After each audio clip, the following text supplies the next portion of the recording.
आप देख रहे हैं इंडिवर फॉर यू। आज हम आपको बताने जा रहे हैं कि आज जो Soni Kumari and others versus education and others में जो हाई कोर्ट रांची द्वारा पारित जजमेंट आया है उसके बारे में हम बता रहे हैं कि ये जजमेंट में एक्चुअल में हुआ क्या, किसे फ़ायदा हुआ, किसे नुकसान होगा, किसे दोबारा मौका मिलेगा, नियोजन नीति में एक्चुअल में क्या गड़बड़ी थी जिसकी वजह से हाई कोर्ट ने उस आदेश को, उस पार्ट को क्वैश कर दिया, क्या मौलिक अधिकार का हनन हो रहा था, क्या निवास स्थान के आधार पर 100% आरक्षण देना बिल्कुल गैर कानूनी है। इन्हीं सब मुद्दों को ध्यान में रखते हुए आइए हम जानने का ये कोशिश करते हैं कि आज के झारखंड उच्च न्यायालय के निर्णय में क्या खास था।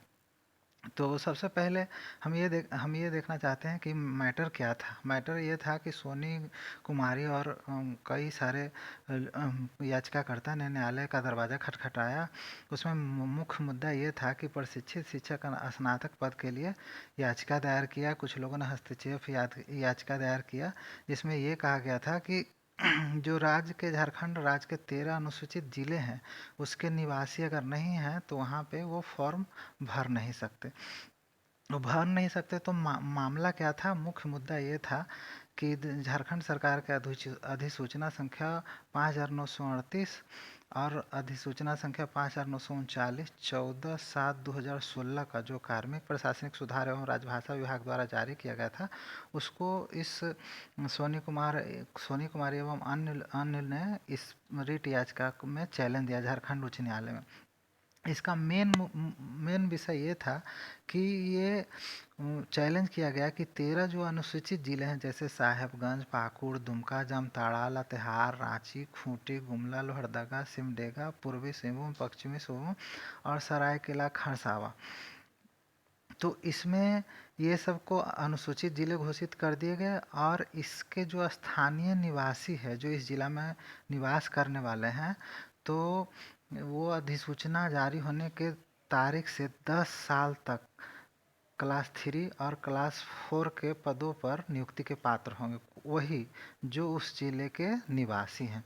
उसके बाद क्या हुआ कि जेएसएससी के द्वारा ट्रेंड ग्रेजुएट टीचर का बहाली, प्रशिक्षित स्नातक शिक्षक का बहाली 21/2016 विज्ञापन संख्या द्वारा 28/12/2016 को प्रकाशित किया गया, जिसमें कहा गया कि अनुच्छेद 5(3) में ऐसा प्रावधान है कि केवल उन जिलों के स्थानीय निवासी ही आवेदन करने के पात्र हैं। मतलब अगर आप रांची के निवासी हैं तो रांची के सीट के अगेंस्ट में आवेदन कर सकते हैं। जैसे उदाहरण के लिए आप रांची का उदाहरण ले सकते हैं या और भी कोई। जैसे फिर आगे उसमें ये बताया गया कि 13 अनुसूचित जिलों में रिक्त पद भरने के लिए 8,423 पद के लिए विज्ञापन निकाला गया था, जबकि शेष गैर अनुसूचित जो जिले थे उसके लिए 9,149 पद का विज्ञापन निकाला गया था। तो इसमें तर्क ये दिया गया कि 2007 का एक राष्ट्रपति का अधिसूचना है, और वो अधिसूचना किस लिए था कि जो जो अनुसूचित जिले हैं, है ना, उसमें उसी के निवासी आवेदन करने के पात्र हो सकते हैं। तो सबसे इसमें जो बोन ऑफ कंटेंशन था, जो मेन मुद्दा था, जो हाईकोर्ट के सामने मुख्य मुद्दा उठाया गया, याचिकाकर्ता का कहना ये था कि हम दूसरे ज़िले के जो आवेदक हैं जिनका सिलेक्शन हो गया, उससे ज़्यादा मेरा मार्क्स आया, उसके बाद भी हमारा नियुक्ति नहीं हुआ, क्योंकि हम उस ज़िले के, उस अनुसूचित ज़िले के जो शेड्यूल डिस्ट्रिक्ट है उसके स्थानीय निवासी नहीं हैं। फिर दूसरा ये कदम उठाया गया था कि ऐसा करना, अनुसूचित जिले के निवासी कहना, ये संविधान के मौलिक अधिकार का उल्लंघन है।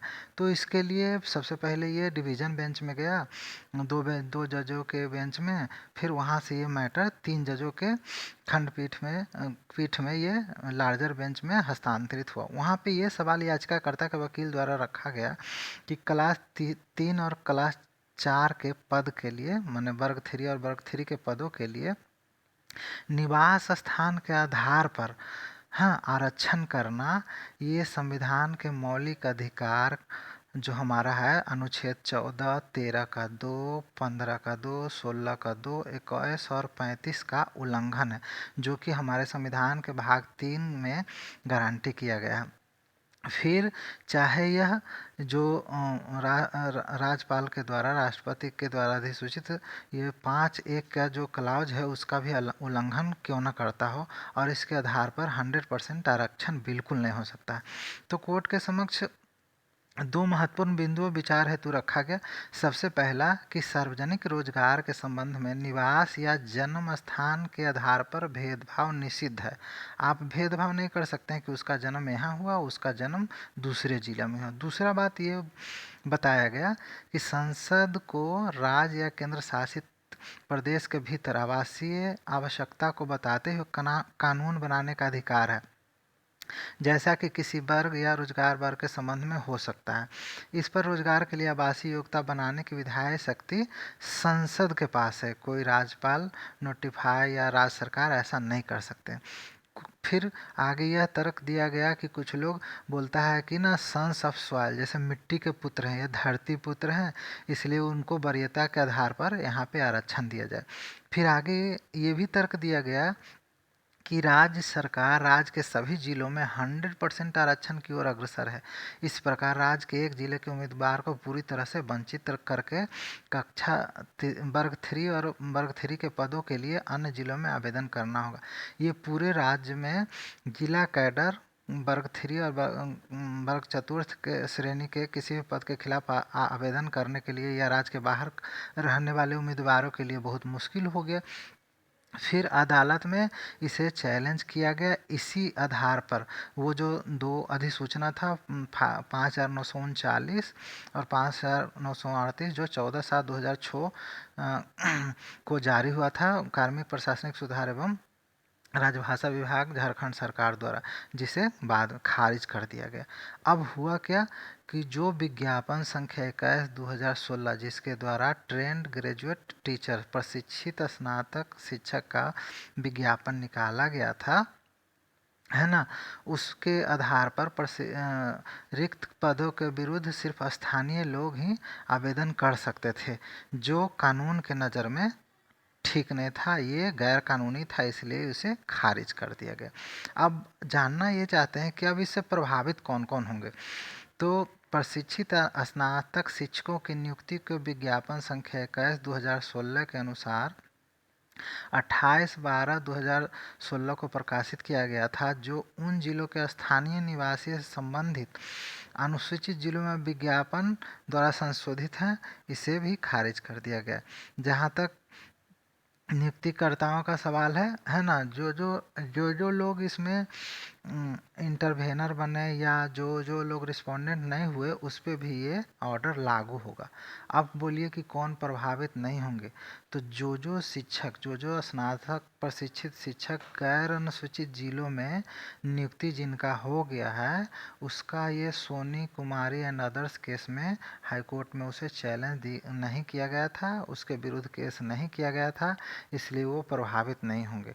अब अंतिम परिणाम क्या हुआ कि जितने 8,423 प्रशिक्षित स्नातक शिक्षक थे जिनका बहाली अनुसूचित जिलों में सरकारी स्कूल में हुआ था, अब हाईकोर्ट ने, माननीय उच्च न्यायालय ने आदेश दिया कि उसके लिए विस्तृत रूप से नए सिरे से विज्ञापन जारी किए जाएं।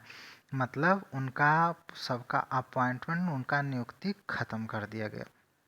फिर आगे कोर्ट ने ये भी स्पष्ट कर दिया कि विज्ञापन संख्या 21/16 के जवाब में जितने लोग उस समय पात्र थे, एलिजिबल थे उस वैकेंसी के लिए, तो अगर उनका एज भी ख़त्म हो गया हो तब भी उन्हें दोबारा मौका दिया जाए। तो इससे उनको फ़ायदा होगा।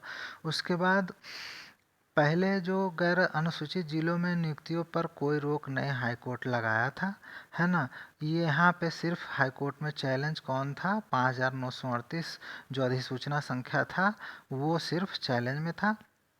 अब ये देखना है कि अब आगे क्या हो सकता है। तो आगे ये हो सकता है कि जो अनुसूचित जिले में चयनित उम्मीदवारों की नियुक्ति रद्द कर दिया जाता है, रद्द कर दिया गया है कोर्ट के द्वारा, और अब नई रिक्ति या नया विज्ञापन निकाल सकता है राज्य सरकार, या फिर राज्य सरकार ये कर सकता है कि उच्चतम न्यायालय के समक्ष हाईकोर्ट का जो निर्णय है उसके खिलाफ अपील कर सकता है। और गैर अनुसूचित वाले जिलों में नियुक्त टीजीटी सुरक्षित हैं, जो गैर अनुसूचित जिले के हैं, है ना। जो 8,423 है उनका तो विज्ञापन रद्द हो गया, लेकिन गैर अनुसूचित जिलों के जो भी ट्रेंड ग्रेजुएट टीचर बहाल हो चुके हैं उनकी नियुक्ति पर कोई फर्क नहीं पड़ेगा, क्योंकि उनका नियुक्ति हाईकोर्ट में चैलेंज ही नहीं किया गया था। और जो पीछे विज्ञापन जिनका पहले निकला था, है ना, तो अब जो फिर फ्रेश विज्ञापन निकलेगा अनुसूचित जिलों के रिक्तियों के अगेंस्ट में 8,423 वैकेंसी के अगेंस्ट में, उन्हें अब दोबारा मौका मिल सकता है। तो इस तरह से आपने देखा कि फ़ायदा किसे होगा, किसे नुकसान होगा, किसे अब आगे कहाँ मौका मिलने वाला है।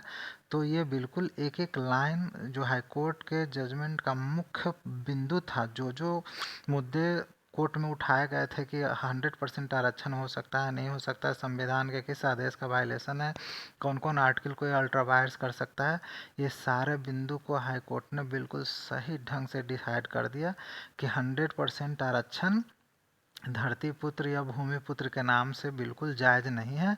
अनुसूचित जिले हैं तो उसमें जिनका जिनका नियुक्ति हो गया था उन सारे लोगों का नियुक्ति को रद्द कर दिया जाता है। और जिनका नियुक्ति चैलेंज नहीं हुआ था, जो गैर अनुसूचित जिले में बहाल होकर ट्रेंड ग्रेजुएट टीचर बने हैं, उनके नियुक्ति को कोई फर्क नहीं पड़ेगा। तो इस तरह से आपने देखा कि आज के जजमेंट का ये रहा सारांश, और आशा है आप इसे ध्यान से बस सुनें। Thank you.